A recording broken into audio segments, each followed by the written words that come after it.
He's like deadpan being like, I know people who will chop your arms off and chop your legs off and dispose of you and no one will ever find you.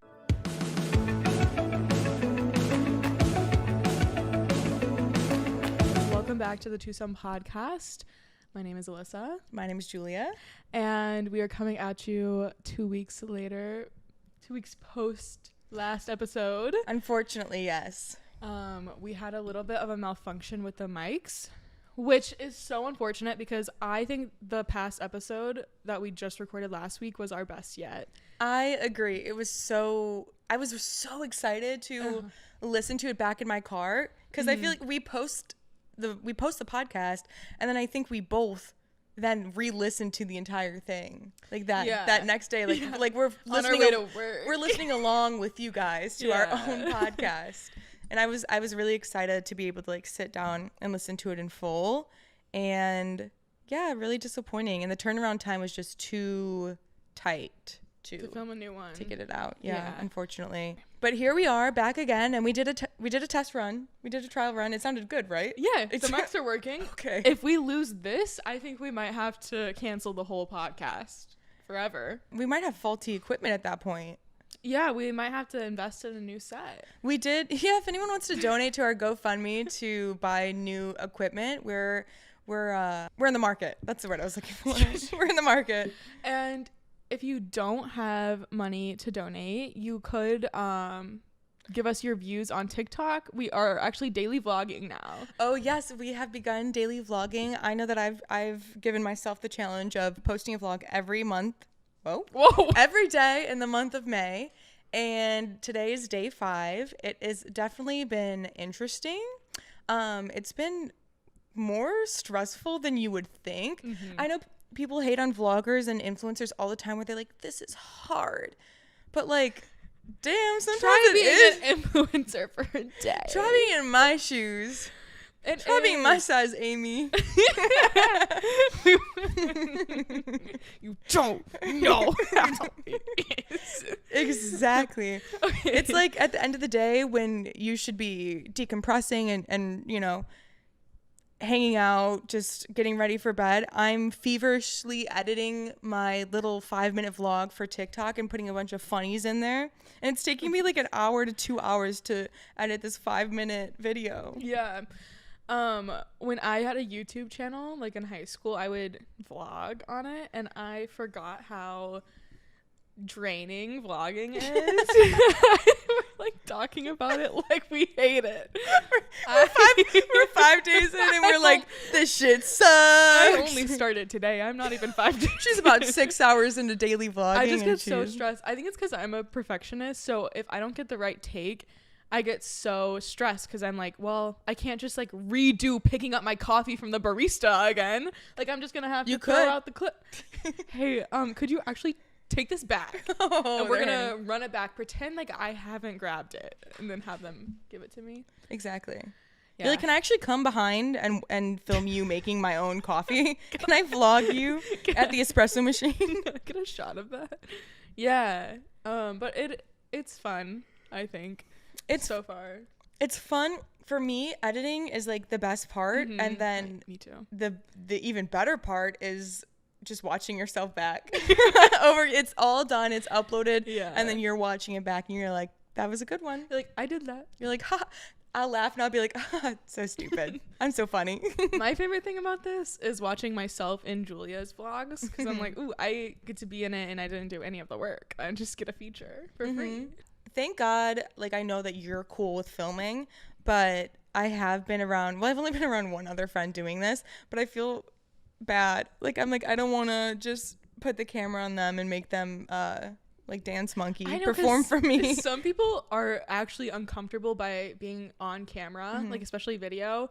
And I don't think I've ever really been like that. Like, no. You could shove a camera in my face and I'd be like, okay, yeah, I'm enjoying this. You turn it on and I've always been like, oh, there's a camera in front of me. We're on. We're performing. Right. And some people aren't like that and they get really like shy and uncomfortable. And I'm like, I'm so sorry. Like, I can turn this off. Like, I have to warn everyone that they're going to be on camera. And I try not, like, if I'm around people and I like am filming, like I went through this period last year where I was just posting a bunch on TikTok. And I could only really use a couple of my friends as props because they were as props, but like they were the only friends that were cool and like okay with being on camera. Yeah. For no personal gain of their own. Yeah. But I would like force my friends to do skits and they would be like, okay. But some people are just not like that. And those are the friends that I love having when you could just do skits with them. I've had friends in high school where we would just like, we wouldn't even film it. We would literally just for ourselves put together. We're in high school. We may or may believe in high school. We may or may not have been on some drugs. Okay. Oh. I can't disclose whether that's the truth or not. Like weed or hard? Not hard drugs. What do you mean? Yeah, we were taking meth and putting together our own Shakespearean. You weren't smoking crack? No, we weren't smoking crack. You were just snorting I wouldn't it. even know where to get crack. That's fair. Not in Indiana? Oh. It's like, well, I guess you could just like knock on like a couple doors down. You'd probably find someone who knows someone at least. yeah, of course. But yeah, we would just write our own sketches and we would just be dying laughing. And we wouldn't film it. We just were doing it for ourselves. I did that in like middle school for sure. High school, I don't think at that big age I was doing that. I think that I just had a friend who was like, she was kind of similar to you, where she was very creative and she was down to like just writes bits and like be on video. Like I could turn and put the camera on her and she would be on and she would do something like really outlandish or funny. And I like no longer was friends with her after a certain point, and I missed like that type of friend. Yeah. I was like, I miss, because I love my friends, but like everyone is so different and very specific, and I missed like my friend that you could literally just create dumbass like funny skits with and they wouldn't be uncomfortable. They wouldn't be like, I don't know what to do. Tell me what to do. Yeah. Like they would just input their own like funny. They would add to it. They wouldn't freeze. They wouldn't need your direction. Like it would just be a fun like impromptu bit that you would be doing together. Right. Yeah. I had a cousin growing up who I had a YouTube channel with, and we were always doing just random skits. That's what we would do when we would get together on the weekends. That's all we did, was just film our skits and post them to YouTube. And I miss that. I had not the same friend, but I also had a friend when we were younger. We would hang out every single weekend. We were best friends. And I think there's like 8 hours worth of footage of us doing fake like YouTube skits. Like, hey guys, welcome back. Today we're doing this challenge, or today, and we like filming once again like bits. But I never put anything online at that point. Like nothing was posted, especially because I don't think our parents would have let that happen. Yeah. Like they bought us a camera and was buying us like discs to record on, but they're like, you can't post this anywhere. How old were you? I think it was all of middle school. Yeah. Which I'm not friends with her anymore either, but like, but one thing is I would love for her to burn all of those discs and give me a copy. I don't know if we've talked about this before, but like, even if you're not still with someone, like those moments still happen. Right. And I'm like, that is like hours worth of my childhood documented. And I kind of actually want that. Yeah. But I don't know if it'd be weird to reach out to her and be like, hey, I haven't talked to you in like years. Do you think that I could probably just ask her mom? You know? It's so fun to look back on. And I know I was goofy. I was a weirdo. I was so awkward and weird. Weird. But honestly, when we got older, like when we were in high school, we would smoke and then rewatch those videos back. Really? And when we were in high school together, yeah. That's a fun little activity. Yeah, it was fun. It was full circle. Getting high and watching your old home videos. Yeah, it was definitely a moment. Everyone should do that, actually. I think so. Everyone should sit down together as a unit and get high and watch. I don't really smoke these days. It might throw some into an existential crisis, but... Yeah, maybe leave out the weed, but... You don't have to be on any substance to enjoy nostalgia. You have to be in hard illicit drugs to enjoy your childhood. Minimum hard drugs.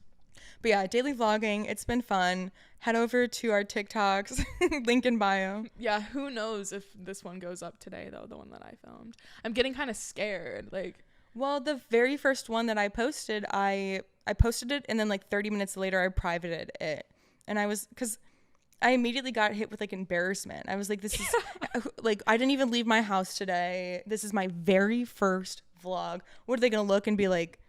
I'm like, vlogging every day of the month, and it's day 1. The first day is always the hardest. It is. And I was also talking to Julia about this in the car. Like, I used to make YouTube videos when I was in like middle school and high school, and they would get like hundreds of thousands of views. Yeah, you popped off. Crazy. You popped off. Like there's a couple, like there's one with like 1 million, and it didn't faze me back then because no one who watched them, like I didn't know anyone who was watching my videos, because everyone who was on YouTube was just a random person on the internet, and no one that I knew in real life was watching YouTube at that time. And if they were, it was so niche that like they wouldn't like make fun of you for it. They would think it's like really cool. Yeah.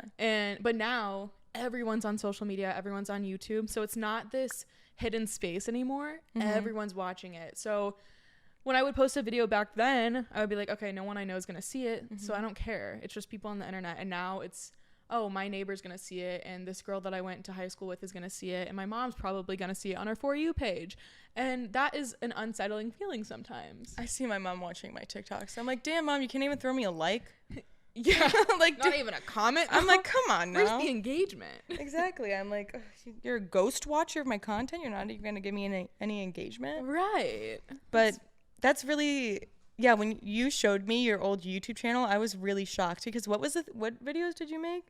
You weren't vlogging. You were. So I had a few channels. So one was gymnastics, and then one was my personal channel where I did, everything's private now. I did vlog on that one. And that one also had, like, all my YouTube channels had, like, a significant amount of views. But the one YouTube channel that had the most views was one where I just made compilation videos of celebrities. It has, like, 30 million views, like, all together on that channel. But that, like, wasn't me. That was just me behind the camera and, like, or behind the screen. You didn't voice over or anything. It was, like, what were the compilations of? Just pictures of them? No, I would, so this or, like, no, you do, like, best Justin Bieber interview moments or something? I would be, like, funniest, like, funny moments, like, Ryan Gosling. And I would clip.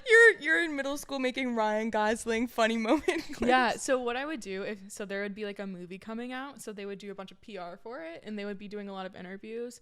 So I was one of the first people who would take those clips and put them together, like, as a compilation. So if you're, like, the first person to have all of these clips, like, all together one place, it's gonna get, like, a lot of views because no one's done it yet. Yeah. So I would just kind of strategize. I'd be like, okay, what movie's coming out? Well, who's the celebrity in the movie? And then I would take all these clips from interviews of random press. Is that the right word? Press? Yeah. Press tours. Yeah. And I would just throw them all together. Made a couple bucks. You made a couple bucks. I made a couple bucks. A couple bucks. I don't think you can do that anymore because of copyright, but back in the you're stealing all of their content. Am I admitting to a crime? No, you're back in the day, the copyright wasn't as strict on these things, so you could monetize everything. It wasn't until Logan Paul posted his infamous Japan forest video, I think, until copyright really cracked down. Oh, was that the time? I think it was because that made, like, national news that a YouTuber filmed a dead body, and I think all of the advertisers freaked the fuck out and were like, we are just paying for our like ads and our content to be shown on these YouTubers' accounts, and they didn't expect that, like, something like that could happen. Like, their ad could be on this really fucked up video, and that's what they call, like, the adpocalypse. And I think that that's also when they they locked down on copyright as well, just because I think companies started getting really into making sure that their content was showing up on, like, age appropriate or, like, family friendly channels. Okay. Interesting. I don't remember, I mean, I remember that time, but I don't remember the ad thing being a thing. But that makes sense with the timing of it, because I think around that time is when I started to get demonetized. Yeah. Like, I was going strong for, like, 2 years, and then all of a sudden everything just kind of got demonetized after that, and I stopped making money. Yeah, I mean, that was like a wave throughout YouTube that, like, really rocked YouTubers. Yeah. Was fucking Logan Paul. Yeah. He single-handedly, like, destroyed the income of probably, like, millions of YouTubers. Thank you, Logan like, across the world, because there's, like, huge YouTubers all over the world, you know? Yeah, that man needs to go into and hiding. he rocked the whole platform. He needs to go into hiding. I have had enough with him. He's had so many scandals. What's it called when you retribution areas? Wait, what? Wait, what? What's it called? I feel like I watched YouTube more than I watched regular TV when I was a kid. Oh, I didn't watch TV when I was a kid. I would only watch YouTube videos. And that's why it makes sense that we're here. Because we grew up watching bits and clips and people creating their own content and living their own regular lives and capturing it. Like, we both grew up. Every day, I would come home from middle school and I would watch Shay Carl. Me too. With his family vlogs. And I would watch, like, grown adults. Yeah. I would watch grown adult daily vloggers as like a middle schooler, and I would come home and I would watch every single video. And yeah, that's like, people would be like, what do you watch on TV? And I go, I watch the Shaytards. Yeah, I watched the Shaytards. I watched Bertaley. Do you know who Bertaley is? Mm-mm. Okay, they're a family vlogging channel. They're huge. But I watched them from like their very start. Mm-hmm. Like when they had like no subscribers. And like eventually when they started like get popular, like really popular, I somehow made it into one of their videos. Like, we could send in a submission like saying happy birthday to one of their kids, and I could show you, I made it into one of their videos, and it's like still up. And see, that would not fly today. Also the new wave is hating on family vloggers and mommy vloggers and putting your kids on your vlog. That I think that there truly is going to be government laws put in place for family vloggers and like putting your children to work on the internet. And the thing is, I so badly wanted to be a part of one of those families. I begged my mom to vlog. I was like, please do what they're doing. I want this. I for sure commented on one of Shay Carl's videos saying adopt me at one point. Oh yeah, absolutely. For sure. Everyone's like, how can I make it into your family? Yeah, I'm like, adopt me. You guys are so fun. And then there's all of his scandals. Oh my God, cheating on your wife. Cheating on your wife with like a cam girl. As a good Christian man. Oh my God. Anyways, you can't trust anyone. It's the Mormons. It truly is. The people. Okay. His big thing was happiness is a choice. And I think now in 2024, we've realized it's not actually a choice. Oh my God. I don't remember that being a slogan. That was his thing. That's really crazy to, on a platform, kind of shove it in people's face. Everyone ate it up. Yeah. Everyone was like, you're right. You're so right. And then he goes and cheats on his wife. Ruins his whole, and they're still together to this day. That's crazy. The way they would be looked down upon if they got a divorce more than probably what he did in like the Mormon universe. Like it would be more of a disgrace to get divorced than to cheat on your fucking wife. Yeah. I don't want to get into that, but yeah, honestly, I really admire like all of the new moms, you know, like Cody Ko's family, and who else doesn't post their children? There are quite a few people who are now like not showing their children, which I think is good. And I don't think back then no one knew how harmful it could be. Everyone was kind of just doing it blindly, but I think if you post your children now, you are the problem. I think it definitely depends on like what you're doing, because there's some, I mean, I don't watch family vloggers anymore. It's funny that I watched them more when I was younger than now. I just kind of don't care for the content at this point in my life. But then there's that one mom, I think her name is, I don't know. Do you know what I'm talking about? There's a TikTok account where it's the young girl and then the mom, and she's getting a lot of hate, but it's like the blonde girl, Eve. I don't want to say Everly. That's the other one. Oh, I know the one where she still is posting her kid. Yeah, the one where people have come forward and said like your kid has been found on sites, and she has been like, there's been no trace.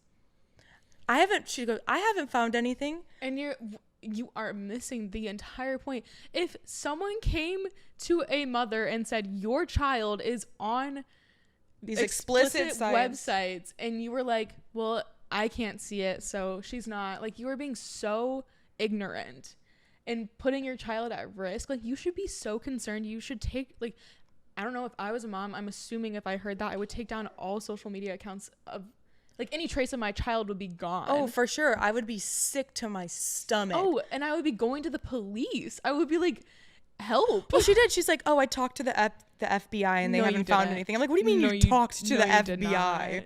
You called up the FBI? Yeah, that's not how that works. And I found out she has a son.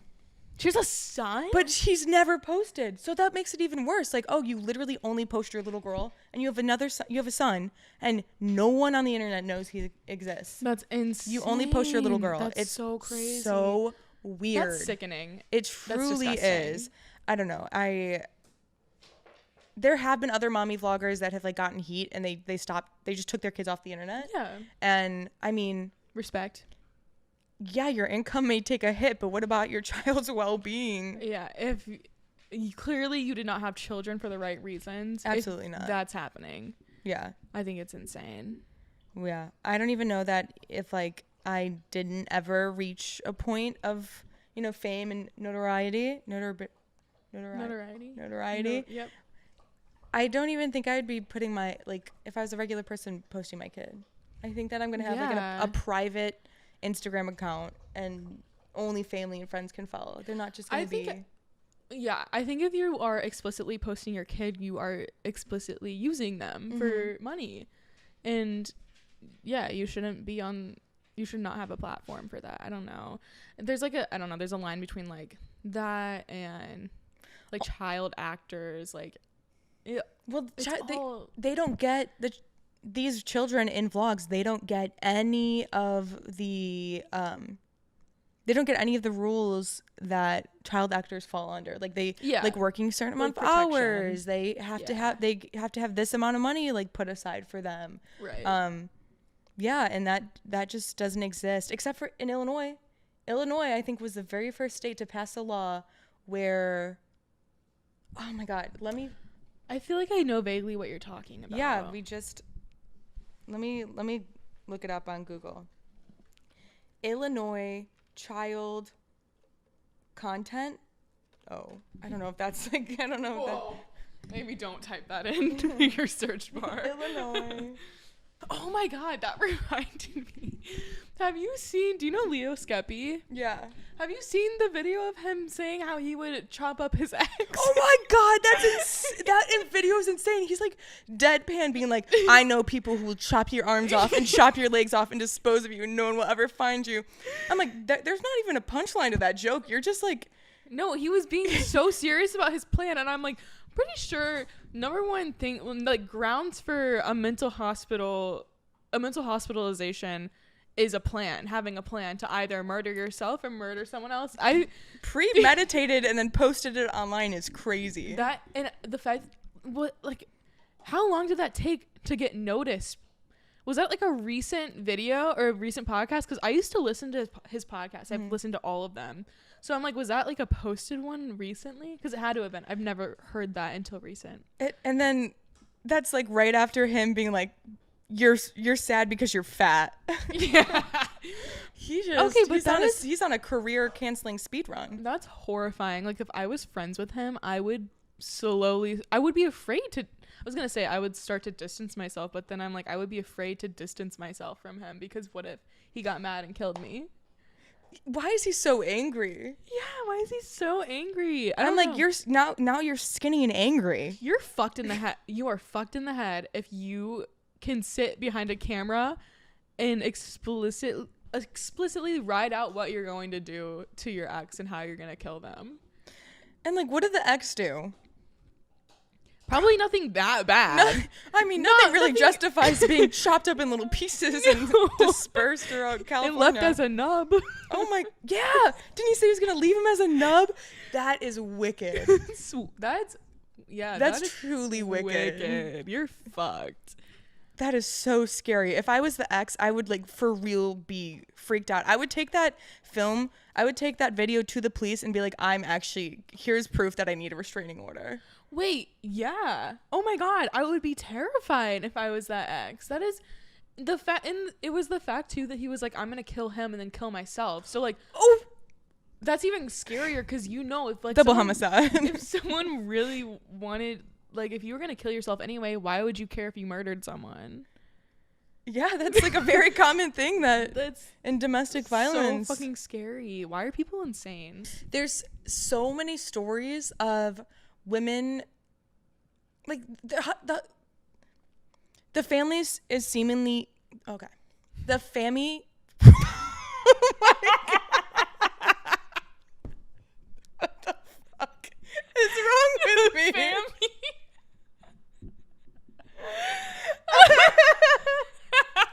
The family. The wife murders the husband, throws over the edge. The family to SWAT. The police start an investigation. Someone end up in jail. Anyways, there are so many instances of a seemingly perfect family, and then the husband just turns around and murders the whole family. That is a really scary thought. And that woman, she's in love. She marries him. She's having kids. She thinks that they're going to start this beautiful life together. And then the husband, he decides he wants to have a mistress, so he fucking kills the whole family. Get a divorce. Oh my God. That is the craziest thing to me. It's always another woman. Why can't you just let your wife live peacefully? It's and ego. Not kill her. He would rather be seen as the victim than like, oh, you guys got a divorce because like you're a bad husband or you're a bad dad or something. So he'd rather save his ego and look like the victim and murder his whole family so he doesn't have to deal with looking like the bad guy. I truly think that that's it. Yeah. It's so scary. Mm-hmm. I mean, be a deadbeat dad. Literally go, leave, pack a bag, leave and never come back. No, literally. No, okay, that brings me into the next topic. So I tried to talk about this in the last episode, but that doesn't exist anymore. Yeah. So, like last week, I was texting Julia. I sent her a little voice memo, and I was like, I think I want a boyfriend. This is me coming out as straight. Trigger warning. So I am going through a breakup right now, for those of you that don't know, and I was just like reflecting on a lot, and I was thinking about what I would want in my next relationship and how I would want the dynamic to be. And this, first of all, I don't know, I want to preface this doesn't really have anything to do with my ex, just to like put that out there. But I was thinking like back on my past relationships, when like I did date men before I actually came out like as a lesbian. Yeah. I was with men, and I was like, oh, I just like remember that being so like easy, and they catered to my every want and need. With a smile on their face, they would drop anything and do anything for me. And that's not to say that a woman wouldn't do that, but I think it's just such a different dynamic than they're always going to try to play that more masculine role. Yeah. They're always going to want to provide, I think. Especially, I mean, obviously it's like dependent on who you're with. Not all men are like that. Yeah, I mean, men are hunters, women are gatherers. Right. It's in our blood. Mm-hmm. It's in our genes.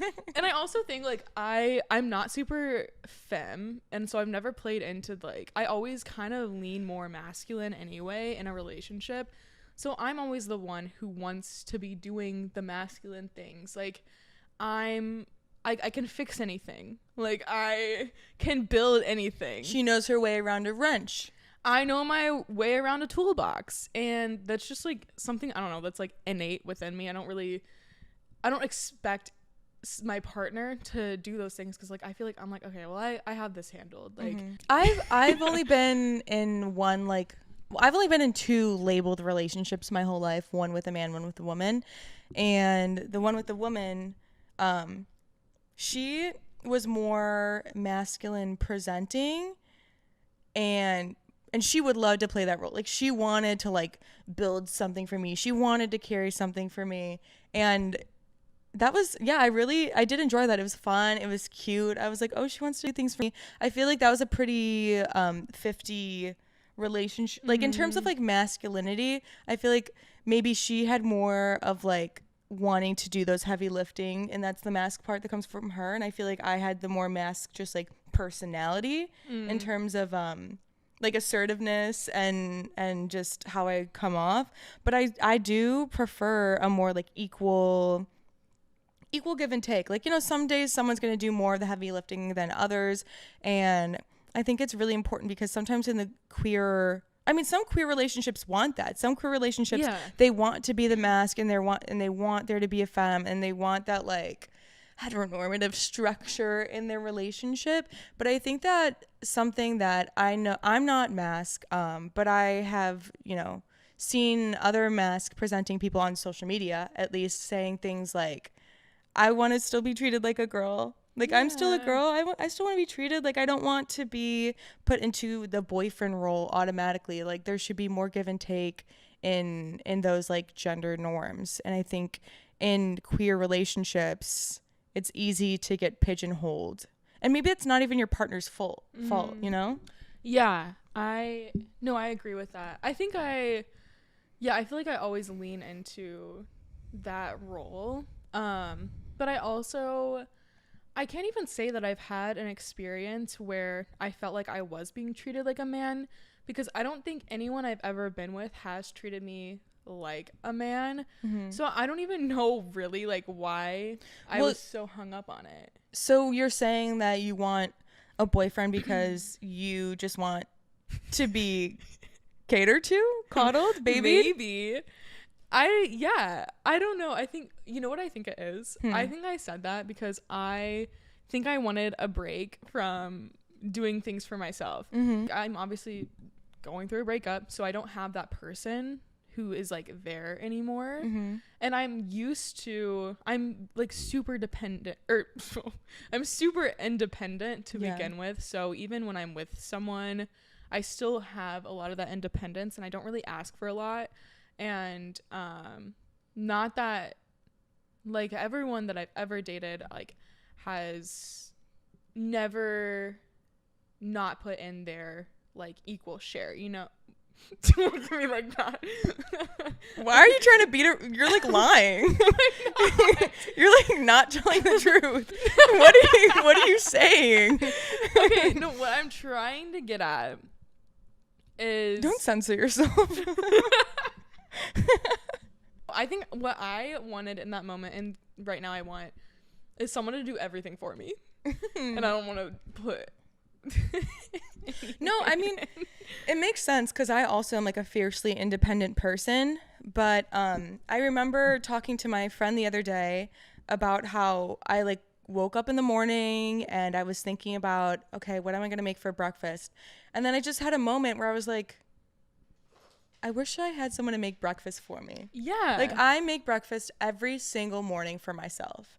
And I cannot tell you the last time I had someone, I think it's been years. Yeah. At this point where someone woke up and made me breakfast. I'll make you breakfast. Other than my mom. I get that, because even when I'm with a partner, I'm still making breakfast because I'm making it for me and this other person. Yeah. And it's not like I want to do that. I love doing those things, but sometimes I'm like, man, I wish the roles were reversed, and I wish, or at least some days they would wake up and do that for you. Like, yeah. I think that give and take is so important, but sometimes it just doesn't happen. It just doesn't really happen. Yeah. I also my love language is just doing things for people. And why do you think that's your love language?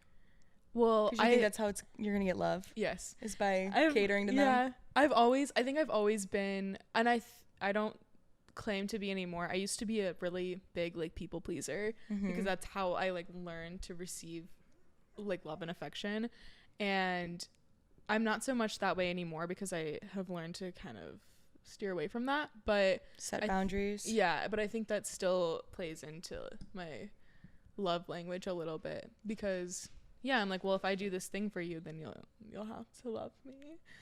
It's like, that's like the only thing, I guess subconsciously, I think that's the only thing I have going for me, is like what I can do for you. So then you take on that role maybe unintentionally of like doing everything for your partner. Yeah.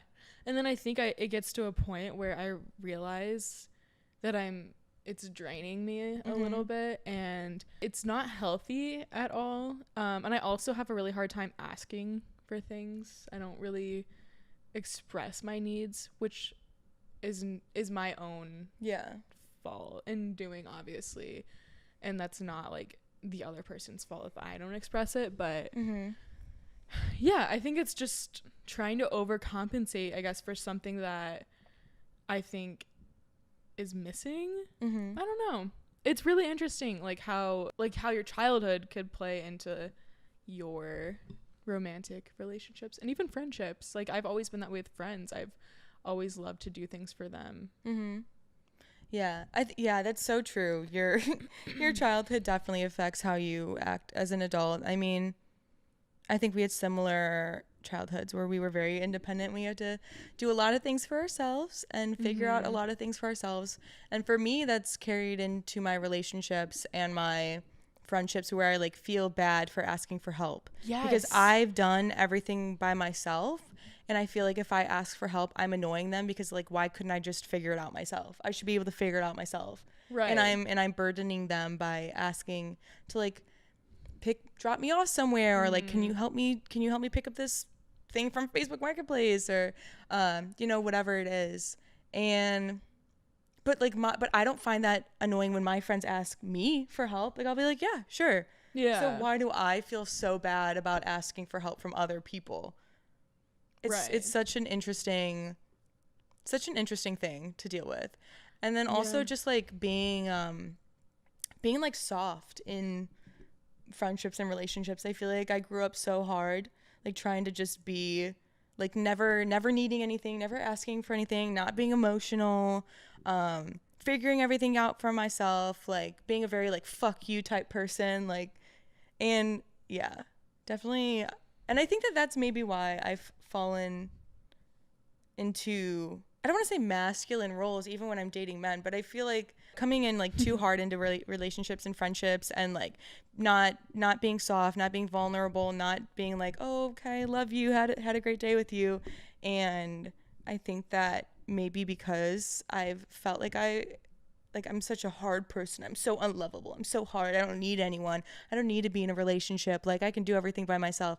I think that that's definitely hindered me. It's definitely hindered me. And I set you back a little bit, honestly. And that's something that I need to work on. I think what happened for me is I had that where I was kind of cold, and then I opened up a lot, like definitely in college, and then after college I think I reverted back to being a little bit cold, and it's hard for me to be vulnerable. Yeah, I don't know why that is. I think probably a lot of it is just fear of rejection or fear of things not being reciprocated. And to be like, I'll be fine without you anyways. Yeah. I don't need you. Yeah, I think especially like dating in Chicago when I got here, it's so rough out there. That is its own monster. Yeah. But yeah, I think that's when I first moved to Chicago, I very much was like, I don't need you. Yeah.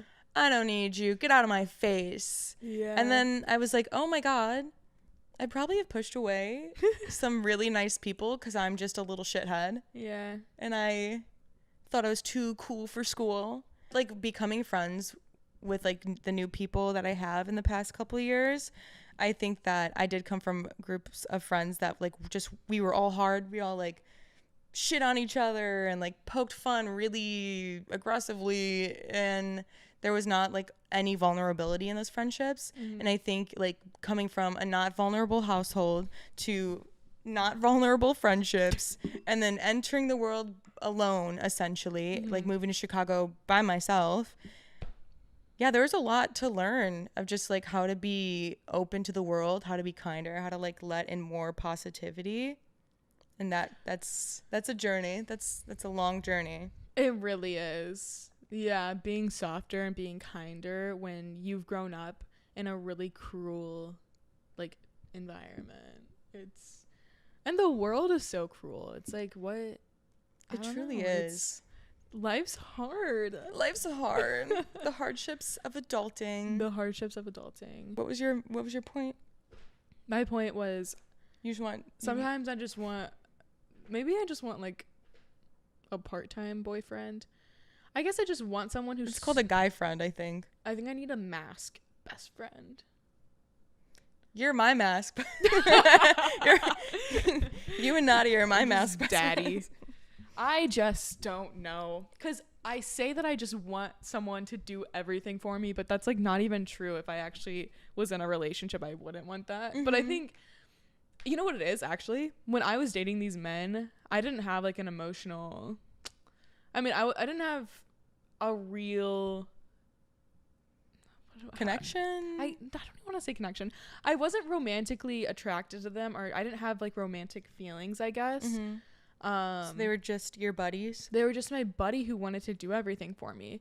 So I didn't ever feel like I wanted to reciprocate in the way that they showed me their love and affection. Like, I just like took it. I honestly took advantage of them.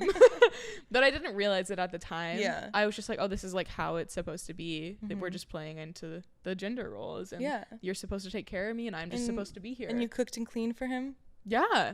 Oh. Well, actually, no.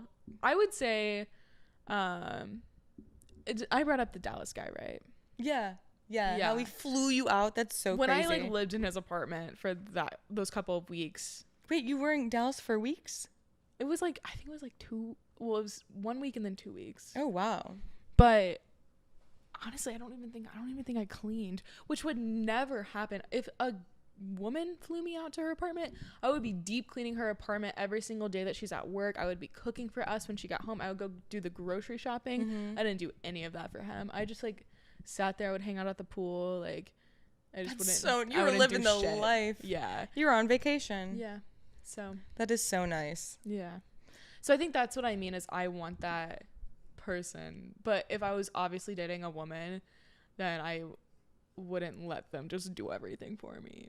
You know, I would want to like... But then that's you falling into the same pattern of you once again doing everything. Well, I would want it to be like equal. Yeah. I wouldn't want them to do everything and I sit there and do nothing. But I think... Like me, whenever you set up our equipment. Yeah, when you pick your feet up while I'm just I don't know how to screw in a light bulb. I don't understand how to set up the tripod. I don't know. I'm just like hard at work. I'm over here playing on my phone.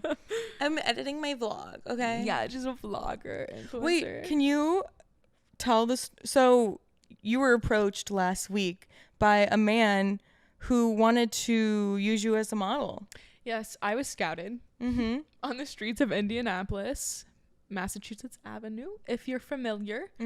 So basically, we were going to a live music bar, my friends and I. I was in town. I was at home when all of this was going down.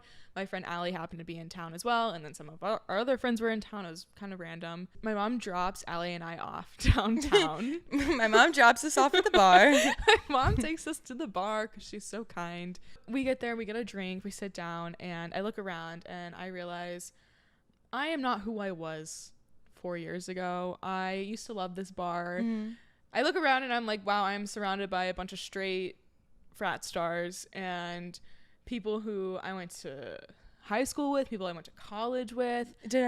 Was anyone from high school like making eyes, like trying to, you ever experience that where you come across someone that you knew from high school and you just kind of like make awkward eye contact with each other, but you don't care enough to like, hey, how are you? So someone from high school actually came up to us and I immediately turned away. I was like, I'm not talking to you. So all my other friends like said hi and I just like walked off. I was like, no, I can't do this. But that was kind of my cue where I was like, I need out of here. So Allie and I are talking for a little bit and I'm like, I think I need to go. And this is peak like breakup. I had just gotten broken up with like 3 days prior and I just didn't want to be in that environment. I didn't want to drink. I was like, why did I get a double vodka soda? Like, I don't even... You came in hot. Yeah, I was like, I'm going to have a good time. And then I quickly realized that was not my idea of a good time. So I was like, can we just, like, go walk and, like, maybe, like, get food or something? And so we leave the bar and we go to, like, this little cupcake place. We get a cupcake. We chat and then... we go to this gay bar on the strip and no one's there, but Allie, where are they? Where are all the gays? That is the question. I don't know where the gays hide in Indianapolis, but it's not at that bar. We were one of the only people there. So we're sitting there for a while. Allie orders some wings. And then I text my dad and I'm like, hey, like, could you possibly come get us from downtown? Like, we didn't drink, but I didn't have a car, so I couldn't get home. And he graciously says yes. Probably a little annoyed. I could tell by his tone. He did not want to do that. So he's like, I'll be there in 30. And so I'm like, okay, we have 30 minutes to kill. Let's walk. So we just start walking down Mass Ave. And so I'm dressed kind of similar to what I'm in right now. I'm wearing a muscle tee with cargo pants, and Allie's wearing like these like dressy pants. We both kind of look gay. She looks like the femme, I look like the mask. Love that. This guy stops us on the sidewalk, and the first thing that comes out of his mouth is like, oh my god, like, I love the tomboy thing you have going on, and is like pointing at me. And I'm like, oh, that's new. I've never been told I look like a tomboy. And he was like, I do photography, like I shoot models, and I'd love to have you in one of my shoots. He's like, we're doing one this Friday. Who's we? You'd be great. Who is we? What would you like to know? So he's trying to tell us about how he shoots IUPUI students. This is such a fucking weird. This dude's weird. This dude he's so flamboyant. Like, so I'm he like, shoots him? Where is he? He pulls out his pink gun. Of course, because he's a little gay man. Yeah. So he's like, you would be perfect. Let me get your email. You're perfect. I'm like, oh God, okay. Oh, and by the way, he was like, you'll make anywhere from 100 to 300, or he said like 100 to 500 per shoot. And I'm like, okay, cha-ching. I'm a little broke. Maybe that would help me out a little. Like, help us buy a new lens. Yeah. So he's like, here, give me your email. He pulls out his phone in a plastic baggie. I grab the phone and I'm like, before I realize it's in a plastic baggie, I have the phone in my hand and I'm like, oh my God. Am I about to be laced with, why is your phone in a plastic bag? It was like an Android. No. I don't know. Red flags. Put my email in. He turns to Allie and he goes, here, like, put yours in too. Like, if she doesn't want to do it, I'm going to email her first. He goes, I'm going to email her first, to be fair. And then he was like, if she doesn't want to do it, I'll email you. And then he goes, by the way, she's really into you, pointing at Allie. That's saying that I'm into Allie. He was like, yeah, she's like really into you. Like, she likes you, I can tell. And I was like, and you're like, don't bring that up. PTSD. I'm like, please don't bring up our past. Anyway, before he goes, I stop him and I'm like, wait, what do you do? Like, what's your title? This man goes, oh, I actually like do this as a hobby. And then he goes, as if he's like really proud of this. He goes, I have a Pinterest, and I have like 180 followers on it. Okay. Like, and then influencer status. Allie and I were like, what the fuck? And that's 100, right? Not 1,000. Oh no, not 1,000. Yeah, so we thought he was gonna say 180,000. No, 180 Pinterest followers. So then he goes, and why Pinterest? Why not like Instagram? Instagram. We'll get to that. Okay. So he goes, I have basketball on Monday, but on Tuesday I'm gonna email you. And I'm like, it's Saturday. He's jam-packed. You could just email me now, but that's fine. So all week we're like anticipating this email. Like, Tuesday comes around, no email yet, and I think by Wednesday or Thursday. Mm-hmm. We get an email. I don't receive the email. Allie receives the email. That fucker. He lied to you. That fucker. He said that he was going to email you he first. He said me first. But you should email him and be like, you're distrustful. When he was talking to us on the sidewalk, he was like, yeah, you should do like swimsuit photos. And I'm like, no, not doing that. Do you see me? You said no to him? Boy. No, I didn't say that. Oh, okay. But I'm sure that's why Allie looked way more femme than me. So I'm sure he wanted her. There's a market for tomboys in swimsuits. I'm sure. That's true. Like a little twink. Yeah. Well, I get it now. So, like, Thursday rolls around. Yeah. I get a text from Allie. It's a screenshot of the email. I really don't even know what the email said, but it basically was like, Friday, $300. Here are some links to my Pinterest so we can see like what it is. And I'm at work, so I can't really like do anything. I can't like look at these photos. I must say, she sent me the screenshot of that email, and I immediately went to work. I was trying so hard to find, the links weren't working, but I was trying to like type keywords into Pinterest, and I could not for the life of me find any of these. And thank God I couldn't find them while I was at work, because Okay, so one of my friends finds the photos. Thank you, Avery. She finds the photos and sends me screenshots. I send them to Julia, and Julia goes, these look like they would be found on a trafficking website. They were, and not even being funny, they do look like they would be found on a trafficking website. I swear to God, it's not like, oh, boudoir, like sexy, but like still artsy. It's like in an office fucking closet with a pink towel down on the ground and girls just with their cooch out. Shot on his plastic bag Android phone. It's not even on a nice... It wasn't even on a nice... it was literally shot on a phone. These girls are like laying on a blanket. Like, it looks like they're in a classroom. Yeah. It was so bizarre. And I'm like, oh my God, these poor girls, because you know they're young, impressionable girls that just want a paycheck. Because he uses the college students at IUPUI to do these for him. I was little creep. Taken aback. That's not like he has $300, $500 that he's giving out to these girls just out of his own pocket. He's working with someone who's giving him this money so he can take these photos and put them on some website. Like, he is a culprit to like pimping these girls out. There's no way he's paying these girls out of his own pocket. No, that's the other scary thing, is we're like, where is he getting this money? Because I don't think he can afford $500 per shoot for these girls. It's like, who's he working with? What kind of kink is this? I think it's like, really I think he's truly like pimping. Someone's pimping these girls out, and they look like it was really jarring. The photos, like I wish we could show them, but they were seriously so. The poses were up close and personal. They were disturbing. They were very disturbing. I just like am so uncomfortable that we were stopped by him. Like, I just cannot believe that we interacted with him for so long. Like, he was very convincing. Imagine if he pulled them up you should have been like, can you show me some right now? And he pulls those up and you're like, you're showing me soft porn.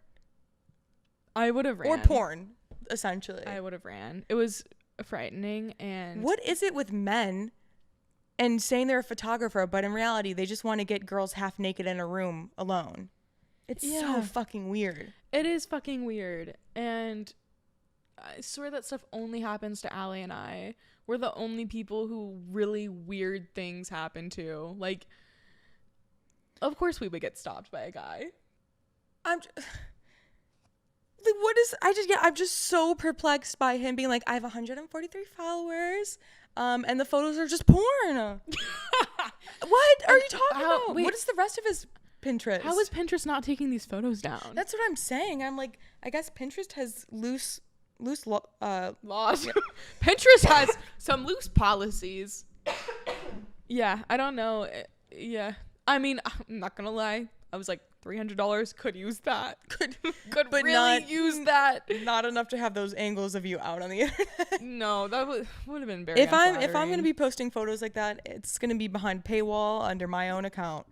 Like, damn right. I'm not giving these to some random man who stopped me on the street. Like, I'm with you. Yeah. That is so crazy. I feel bad for those girls. They probably either really needed the paycheck or they thought that they were like doing some cool modeling gig. Probably that a little bit of both. Was going to get them in the door or something. I know that a lot of manipulation goes on in the modeling agency, in the modeling world. I mean, because I was not like a big model by any means, but I did model in Chicago for like a good amount of years.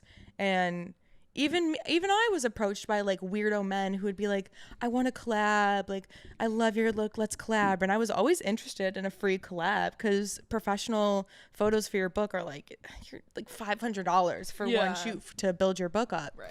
So I was like, okay, free photos, plus like it's always, fun to post on the gram.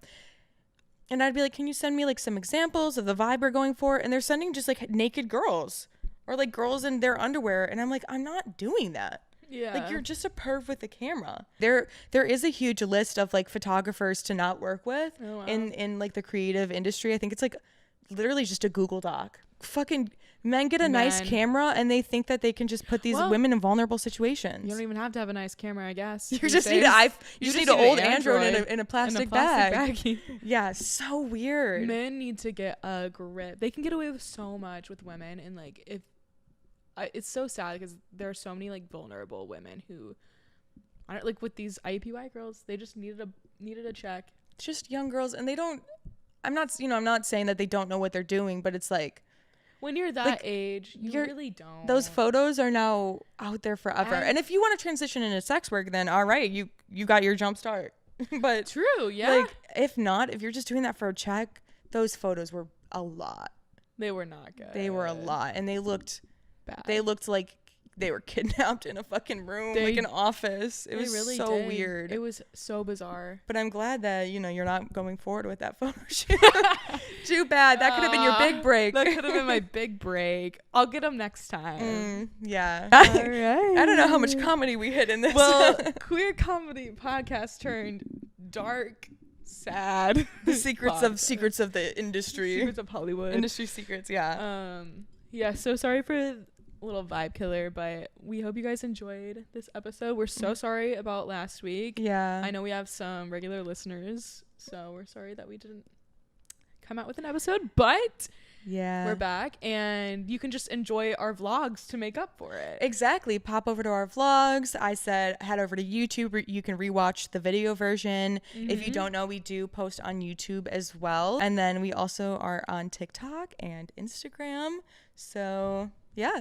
Follow along on our journey. We have some very exciting things coming up over the big summer. Things coming.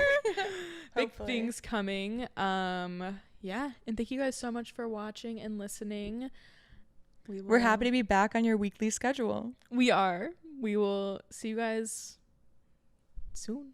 All right, see you guys next week. Bye.